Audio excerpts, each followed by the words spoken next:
What's up, people? This is Hill. And I'd like first to say thanks dun sa nanood ng very first YouTube video ko, yung me and my younger siblings creating a horror RPG game. Watch out for its part 2. So we're currently still developing. I'll definitely give you update on that one. So for this vlog naman, I decided to show you my drawings from 2007 to 2013. Okay? Hindi ko na-anticipate na sobrang haba pala nito vlog na to. So, disclaimer, there are parts here na sinadya ko talagang pabilisin. So, mabilis talaga ako magsalita doon sa part na yon para medyo ma-trim down natin yung video na to. But, regardless, I hope you enjoyed this one. Thank you.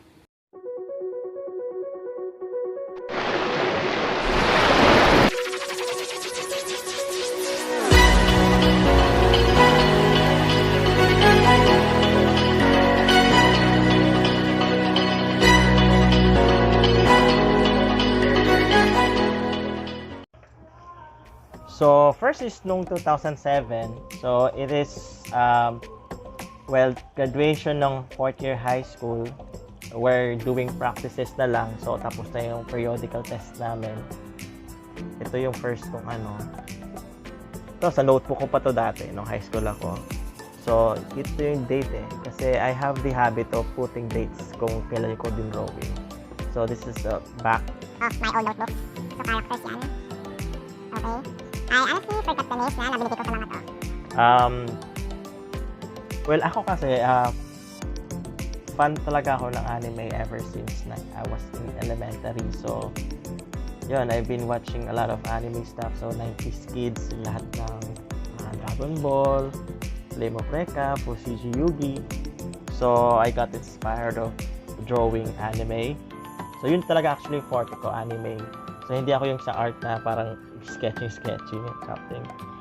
No, it's really for anime. So, I love reading manga din. So, ito din, I did it as well during those times na nagpa-practice lang kami during waiting for graduation. Ayan. I'd like to also say na I'm actually a frustrated manga artist or comic artist. So, yung mga next na ipapakita ko is more on yung mga cover pages supposedly na mga comics ko. So, for example, this one. So, ang pamagat niya is Frozen Tears. Ayan, characters ko.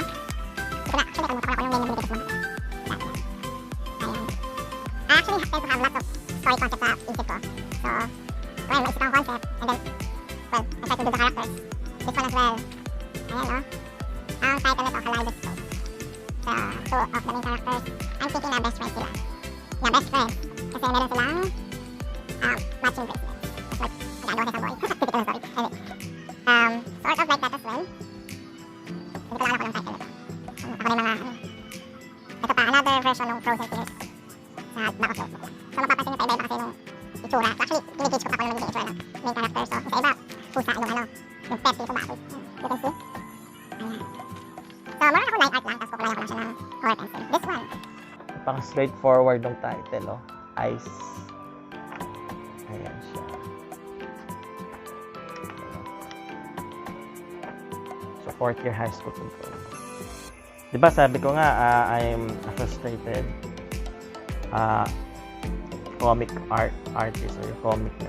Kasi nga, I got a lot of stories, tapos na gusto kong i-drawing. Like this one. So, nag-enlarge siya. So, yan, So, may mga dialogues pa siya.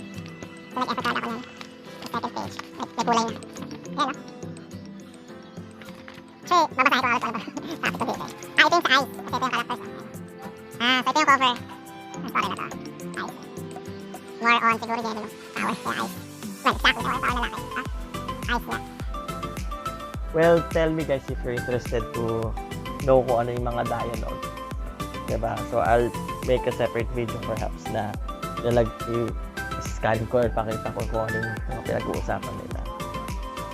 Tapos lastly, ito. Pamagat niya is Dragon's Lair. Okay, may guys ito. Kasi ito mga story ko umpisa pa lang. So, I have the concept na. And, na-drawing ko siya. Real time.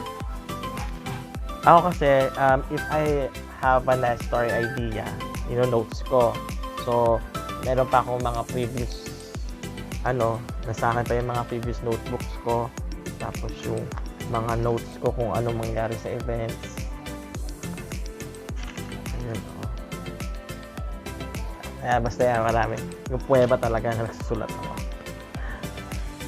So, yan, Dragon Slayer. Hyacinth, alam ko kasi, paborito kong name that time is Hyacinth for the main hero na girl ko sa heroine ko, Hyacinth. Tapos, lalaki ko is cute. It's either Glenn or Evangel, Evan.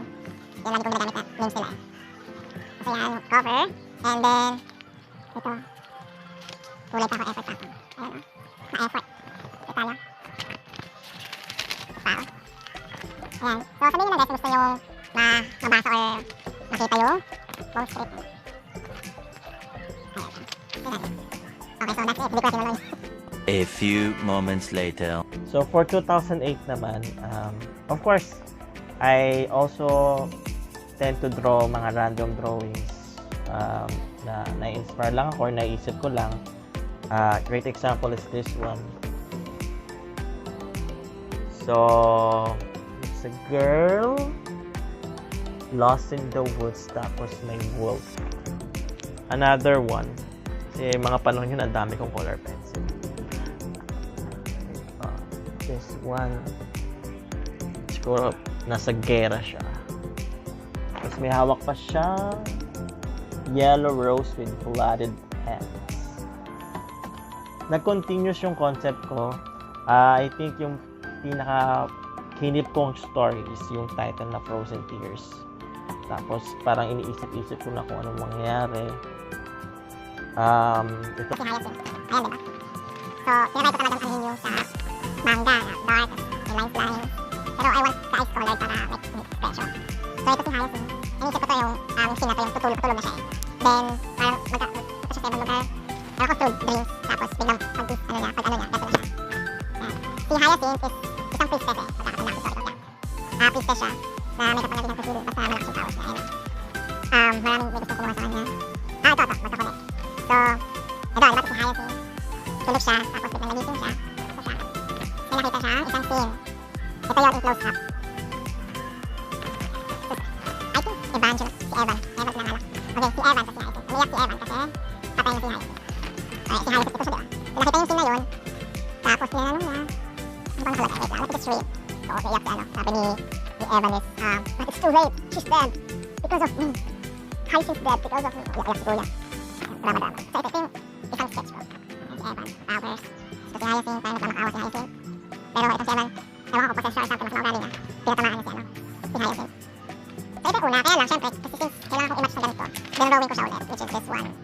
So, sa scene na nakita sila, naalala ni Evan yung ginawa niya. Ayan, ito si Hyacinth. Ang tanda ko dito, pinangkulay ko dito, pentel pen, tapos meron akong charcoal pencil. Diba, effort. Wala pa akong sign pen noon. Ball pen pa to eh. Ball pen na black. Basta pag close up, nakikita nyo ball pen na black lang. Improvise, diba? Mga poor. Ayun, okay mo? Pinatamaan ni Evan. Iyak-iyak si Gago. No daw. Ano ba? Okay. Tapos, yung part na yun, naisip ko din na biglang magigising si Hyacinth. Yan, natutog si Hyacinth. Tapos, friend niya, ginising siya. Sabi nito is, wake up, sleepyhead. Wake up, sleepyhead. Ayan, ano ba pangalan ko? Para pala to. Wala. Ito, yan. Malilate na si Hyacinth sa school. Mamadali siya. Tapos, hindi ko naman tinapos. Tama, diba? So, yung naipon ko lang noong 2008, ito lang. Siyempre, napasok naman ako sa college. Aral din. Ayun. Aiming for honors kasi ako na. Anyway. A few minutes later. So, 2009 naman tayo, guys. Kaunti lang sa 2009 kasi more on nag-focus na ako sa school, college. So, obvious naman kasi yung drawings ko is nasa back of my notebooks na. So, ito pa rin yon yung Frozen Tears na as in nag-stick na talaga ako sa kwentong yun. Yun talaga yung gusto kong kwento na i-comic. So, yan. Ang pangalan ko. Tapos, section ko. HRDM, Human Resource Development Management na course ko. Ayan. Tama, Evan nga yung pinangalan ko dito. Lagay ko yung pangalan. Mo iba na naman yung tsura kasi mga tattoos na siya. Tapos ito pa yung iba na namang story concept. Pinamagatan ko tong the costume party. Alam ko kaibigan to eh. In fairness, alala ko na. It's a good story. Ano ko na sulat eh. Ito is, punta sila sa isang official na costume party. Tapos, biglang may something. Tapos punta sa ibang lugar. Tapos, ano yung costume nila? Sila na yun. Ethical din. Ethical. Well, itong si Gilliam, character ko, swordsman. So, naging swordsman talaga siya. Ito na Catgirl. Ito, Windsor. So, yun yung costume party. In fairness, I like it. That's one of my feature stories sa Wattpad. So, ayan. Okay. I remember. So, ito yun. Tapos ito lang din. Ito lang. Yung pang-ubos oras ko. Ito yung kaleidoscope last time. Ito pa rin yun. Nasa ano ba kwento ng kaleidoscope? I just forgot. Pero drawing ko pa rin yung characters. Siyempre hindi mawawala yung si kuya mo yung salamin. Ako yan. 1 hour later. Okay, so we're on 2010. So, in one point kasi, during 2010, naisipan ko na namang ibahin yung itsura ng characters. I think na, i-influensyan ako ng mga napapanood kong bagong anime. Ay, mas maganda yung gantong itsura, nagkakaroon ako ng idea. So, during that time, ito yung naisip kong itsura ni Evan. Si Hyacinth. Diba, si Evan, may taap na yun, may mata. Ito yung nagpoposes sa kanya, kaya masama na yun. Naisip ko, takpak na. Okay, tapos, kasi, ini-incorporate ko na yung pinakakwento dati sa mga dati kong naisip na kwento. Tapos, matanda niya dun sa ice, na ko. Nandun din sa suling may hat. Ano ba yung kwento ito? Si Evan kasi, siya yung present, tapos, nagkahati-hati kasi yung kanyang personality. Siya nung bata pa siya, and then nung teenager. Ito yung future. Siya pa yung future. So, ito siya. So, parang nangyari, ito yung kasama niya. Pero ito yung, kung lang ito yung, magbabalik ka sa kanya karami babae. Or, yeah, kasi like that. Yun yung concept eh, for Frozen Tears. Ito, so, syempre may mga other characters ako sa Frozen Tears. Ito din. I forgot the name. Ito, di ko alam. Tingin ko random drawing lang to eh. Or, kasi, Dati, aside from Frozen Tears, alam ko nagkakaisip na ako na gumawa ng sariling fairy tale ko na kwento. Yung mga more on like Cinderella, Sleeping Beauty, yung mga maiksi lang, yung parang children's story na fairy tale. So, din ako, inspired din ako. Gusto ko rin yung mga concept ng mga hari, reyna, princess, knights. Yan mga gusto kong kwento eh. Tapos, di pa ako makamove on sa ibang title. Firefly, pero characters pa rin ito ng kaleidoscope eh. Which is, ito yun. Yung kaleidoscope yung sinasabi ko. Tapos, ginawan ko pala sila ng cover. Ay, yung kaleidoscope. The Twin Sisters. Gets ko na. Okay. Magkakambal. Mahilig ako sa kwento na may kambal eh. May kakambal. Ayan, so, magkakambal. Itong dalawa. Kambal itong dalawa. Ayan, naman na si kuya. Alam din, isang to. Manners. So, ayan. Related kay kaleidoscope. and then, one time, naging ganito yung drawing ko na naman kay Evan, tsaka kay Hyacinth. Ako matahimik, iba-iba yung tsura ng characters. Hindi pa rin kasi final. Ayun lang, masaya lang ang nag-center to. Kasi may powers, may magical powers sa Hyacinth. Sinuli siya ni Evan, kaya may chains. Ayan. Ito kasi parang yung chain na to, humahaba. Kahit makakapunta na malayo si Hyacinth, may hila siya ni Evan. Well, slave. So, ito yun. Ito pa. So, pansin niyo ba guys na line art lang siya. Kasi that time, may access ako sa computer namin. Meron pa yung Photoshop. So, from this one, pinulaya ko siya. Diba? So, effort yan, i-scan ko, tapos, ayan, so, baguhan pa lang ako sa Photoshop niya. So, ito yung original line art na drawing ko. Pinulaya ko sa Photoshop. Ito pa, more scenes na major characters ko. Alam ko pinangalan kong Gilliam din siya. Yun yung mga favorite things ko, si Hyacinth, Evan, Gilliam. Baka na girl, ito tanda. Anyway, ayan. Pero eventually, bumalik pa rin ako doon sa original drawing ko. Tapos, nag-effort talaga ako to. Ina-nominate ko pa. So, ito si Evan. Ayan, no? Ina-nominate ko pa siya. So, technically, ito yung pinaka-bookmark ko dati sa college. Diba, mapapansin ako eh. So, parang, ay, galing ako mag-drawing, oh. Yan, oh. Bookmark ko. Ito si Iost, eh. There you go.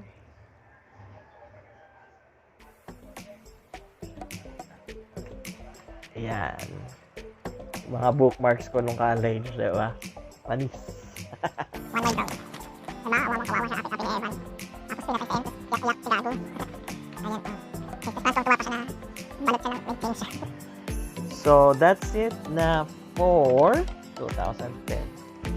Siyempre, nag-aaral pa ako. Study first. Hobbies later. Ganon. Anyway. Yan. Now, let's go to 2011. 2 hours later.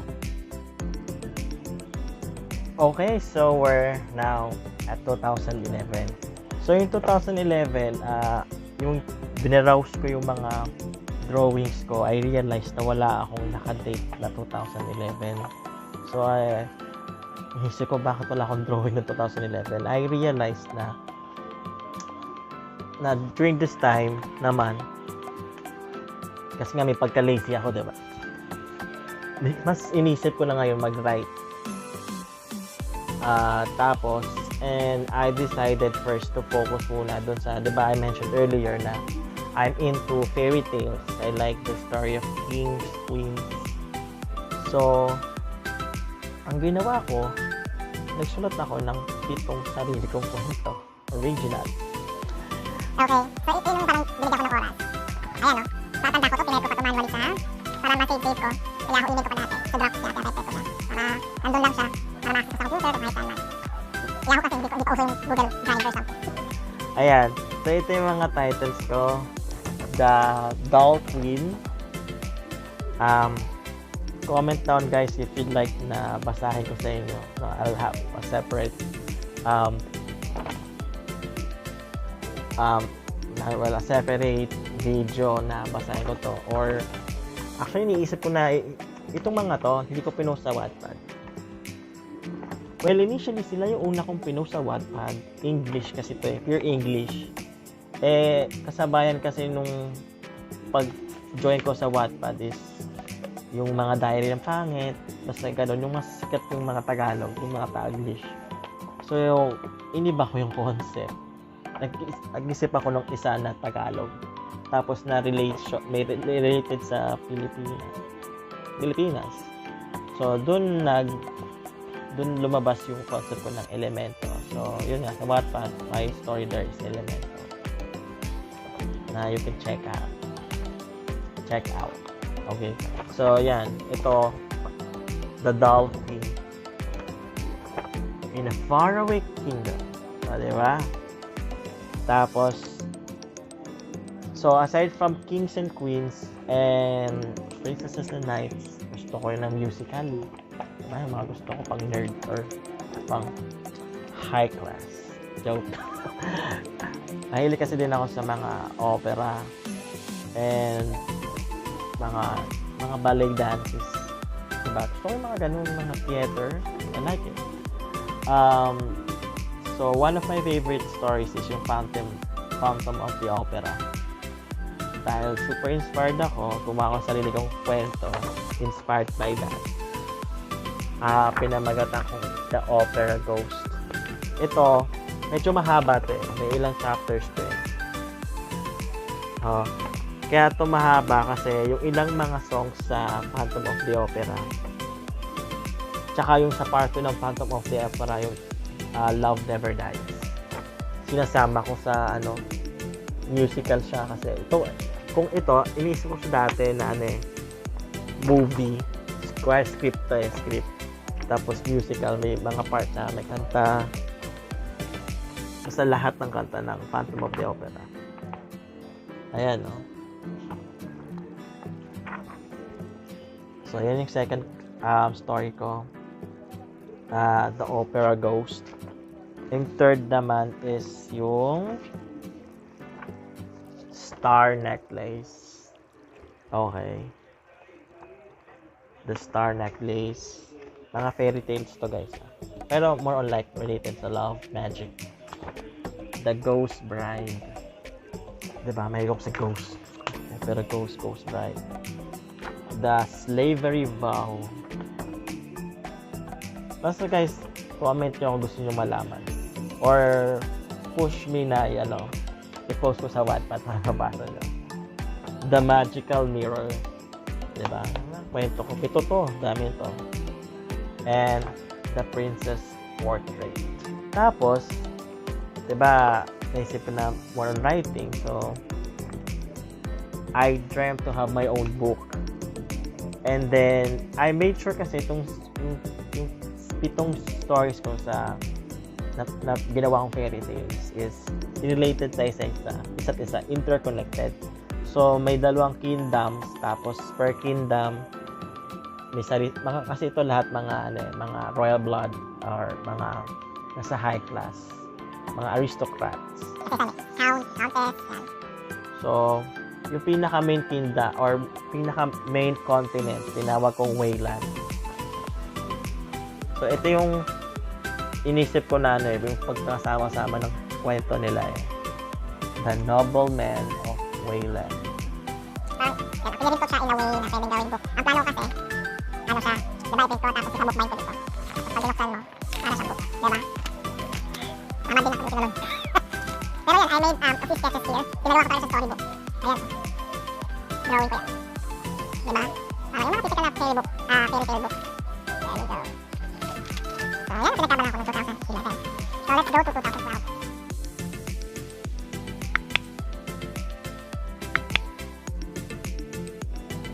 Okay, so 2012 naman tayo. Well, tamad na naman ako, tinamad naman ako magsulat, so bumalik na naman ako sa pagdodrawing. And, well, of course, nag-stick din ako doon sa isa kong story, yung Frozen Tears. So, I reimagined na naman parehin yung characters kasi hindi ko pa rin ma-decide kung anong tsura nila. Pero more on same, but somewhat different. So, yeah. Evan. Kaya siya lagi light art kasi I plan to color it kasi papost sa basic art na during those times. So yeah, si William. Si William general siya. Kasi wala naman yung tsura ni Hyacinth. Kaya naman si Hyacinth. Tapos yung isang main character kong babae. Tapos si Evan in the future. At iba na may tsura niya. Kasi si Evan is para may kapangyarihan siya. Evan from the future has the power to, jump through time. Kaya may oras sa kanya, higit ng dali.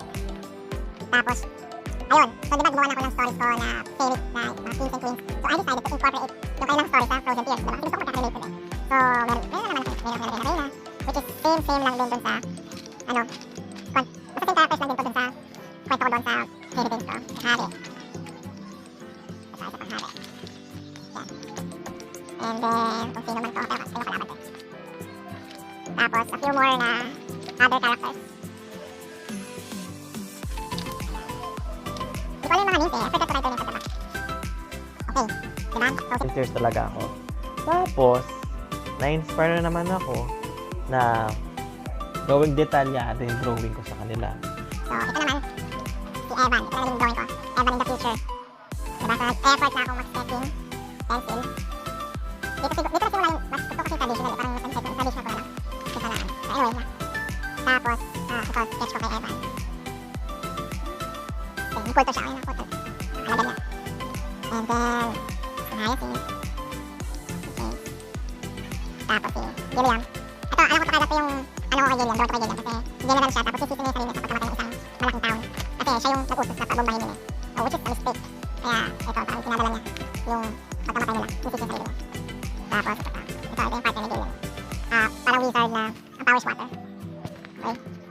Tapos niyawa ko siya ng parang isang drawing na lahat ng characters magkakasama. Diba? Ayan. So, ito pa, samahan nung, parang kwento ko dun sa isang babae na may power ng waters. May isang school of magicians din. Ito yung mga classmates niya. Na may iba't ibang powers din. Ayan. So, yun ang mga drawings ko noong 2012. A few moments later. Okay, so 2013 na tayo. 'Di ba? Hindi talaga ako makapag-decide sa sarili ko. So, na-inspire na naman ako sa sa fairy tale ulit. So, I thought of, kasi alam ko pinabasa ko to sa ilang kong friends na gustuhan nila. Tapos, I got inspired to draw the characters. So, first na ipapakita ko is yung character sa main story, which is the Dark Queen. So, the Dark Queen, ito yung characters. Literal, yung Reyna kasi is napakaganda. She's the fairest of them all.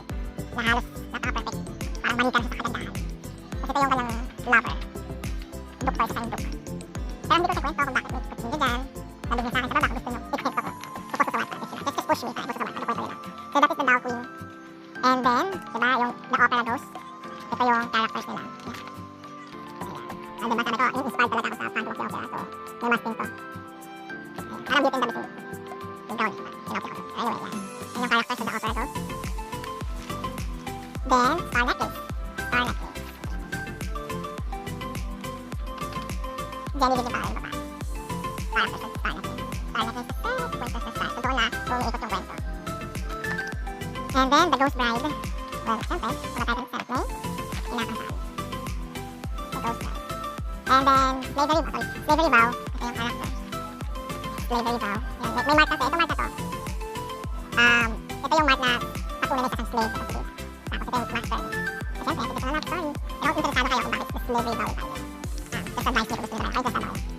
And then, the princess portrait. Siyempre, more on painting to go. Kaya may paintbrush. Okay. And lastly is the magical mirror. Which this one. Which is obvious. Magical mirror. May hawak na mirror. Ayan, yun yung character. Ganda ng pangalan ng aking kingdom. The Kingdom of Castlemaine. Si Prince Guile Lockhart. Diba? Hindi mawawala sa akin yung name ng character ko na related sa hill. Gilliam, Guile, gano'n, basta letter G. Tapos, di ba, sinabi ko nga na, na gusto ko magkakakonect yung kingdoms o yung mga stories. So, I even made a map. I drew a map ng kingdom. So, dalawang kingdoms yan. Tapos, yung mga bahay-bahay dyan. Yan. Yung mga characters sila nakatira. Okay. So, information. With that, so I remembered na. Kaya ako bumalik sa mga to, dinrawing ako sila kasi meron na naman ako bagong story concept na ano ko na sa Wattpad yun, pero sa drafts ko lang, hindi ko pa siya pinopost.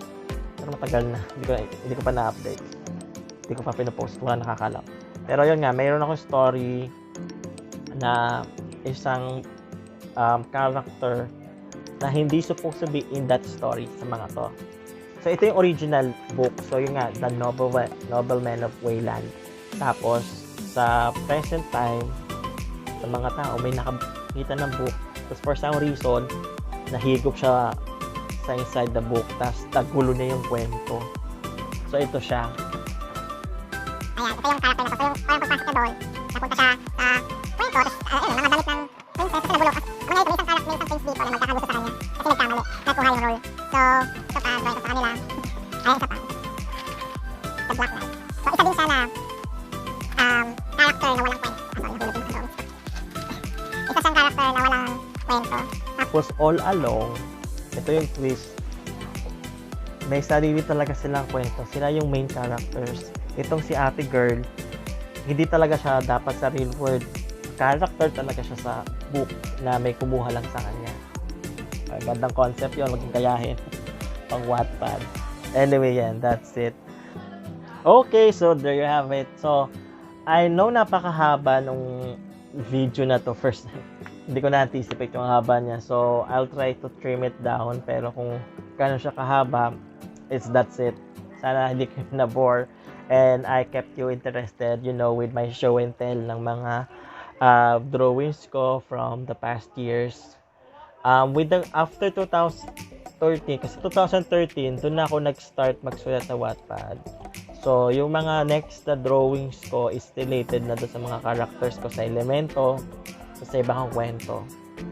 So, well, that's it guys. I hope you enjoyed this video. Tapos, basta i-comment nyo lang if you're interested to know the whole story doon sa fairy tale ko. Kung gusto nyo i-post sa Wattpad, or I can create a separate video here, reading it, tell you the story. Thank you for listening and thank you for, supporting. Bye-bye.